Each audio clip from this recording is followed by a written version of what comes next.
Bike racing కొందరికి సరదా, మరికొందరికి ప్రాణగండం. బైక్ రేసింగ్ అమాయకుల్ని బలి తీసుకుంటోంది. అందుకు లైవ్ ఎగ్జాంపులే మహబూబ్ నగర్ ఘటన. మే 10 అర్ధరాత్రి జరిగిన ప్రమాదం విస్తుపోయే నిజాలను బయటపెడుతోంది. కారును మితిమీరిన వేగంతో స్పోర్ట్స్ బైక్ ఢీకొనడంతో ఆ వాహనంలో ప్రయాణిస్తోన్న ఇద్దరు చిన్నారులు సహా ముగ్గురు మృతి చెందారు. అలాగే ప్రమాదానికి కారణమైన స్పోర్ట్స్ బైక్పై ఉన్నటువంటి ఇద్దరు కూడా ప్రాణాలు వదిలారు. భూత్పూర్ రహదారి నుంచి హైదరాబాద్ వైపు వెళ్తోన్న ఆ 12 రేసింగ్ బైక్లు పెద్ద శబ్దం చేస్తూ దూసుకొచ్చాయి. వీటిలో స్పోర్ట్స్ బైక్ రోడ్ క్రాస్ చేస్తున్న కారు వెనక డోర్ను 180 కిలోమీటర్ల వేగంతో ఢీకొట్టింది. స్పాట్లోనే 5గురు చనిపోయారు. ప్రమాదం జరిగిన వెంటనే మిగతా బైక్ రేసర్లు అక్కడి నుంచి పరారయ్యారు.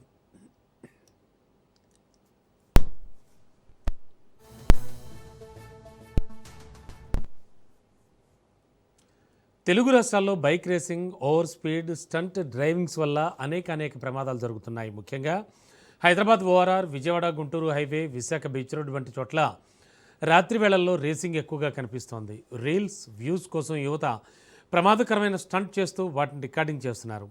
హైదరాబాద్లో Gandipet, mount Opera road, ORR service road రాత్రిపూట ఖాళీగా ఉండడంతో రేసర్లకు అడ్డాగా మారుతున్నాయి. గంటకు 200 నుంచి 300 కిలోమీటర్ల వేగంతో వెళ్లే స్పోర్ట్స్ బైక్స్ను నియంత్రించడం చాలా కష్టం. ఒక చిన్న పొరపాటు జరిగినా ప్రాణాలు గాల్లో కలిసిపోతాయి.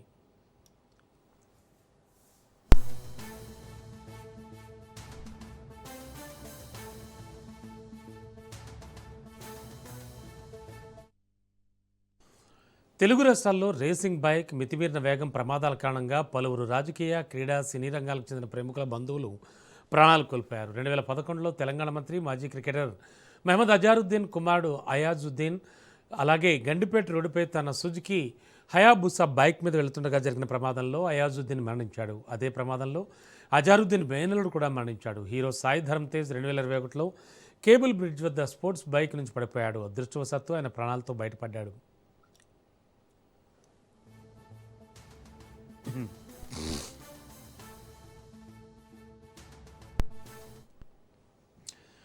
బైక్ రేసింగ్ని అరికట్టలేకపోవడానికి అనేక కారణాలు ఉన్నాయి. అందులో మొదటిది యువతలో speed culture. Social media, reels వల్ల స్టంట్స్ ప్రభావం ఎక్కువైంది. ఖరీదైన స్పోర్ట్స్ బైక్లతో రోడ్లపై రేసింగ్ చేయడం స్టేటస్లా భావిస్తోంది యూత్. ఇక రెండో కారణం రాత్రి వేళల్లో తక్కువ పర్యవేక్షణ ఉండడం. ఓఆర్ఆర్ బైపాస్ రోడ్ ఖాళీ స్ట్రీచ్లతో పోలీసింగ్ నిరంతరం ఉండదు. అందుకే రాత్రి వేళల్లో బైక్ రేసర్స్ రెచ్చిపోతున్నారు. చట్టాల అమల్లో లోపాలు కూడా మూడో కారణంగా చెప్పుకోవచ్చు. ఫైన్స్ వేసినా మళ్ళీ అదే ప్రవర్తన కొనసాగుతోంది. ముఖ్యంగా నాలుగో కారణం తల్లిదండ్రుల నిర్లక్ష్యం.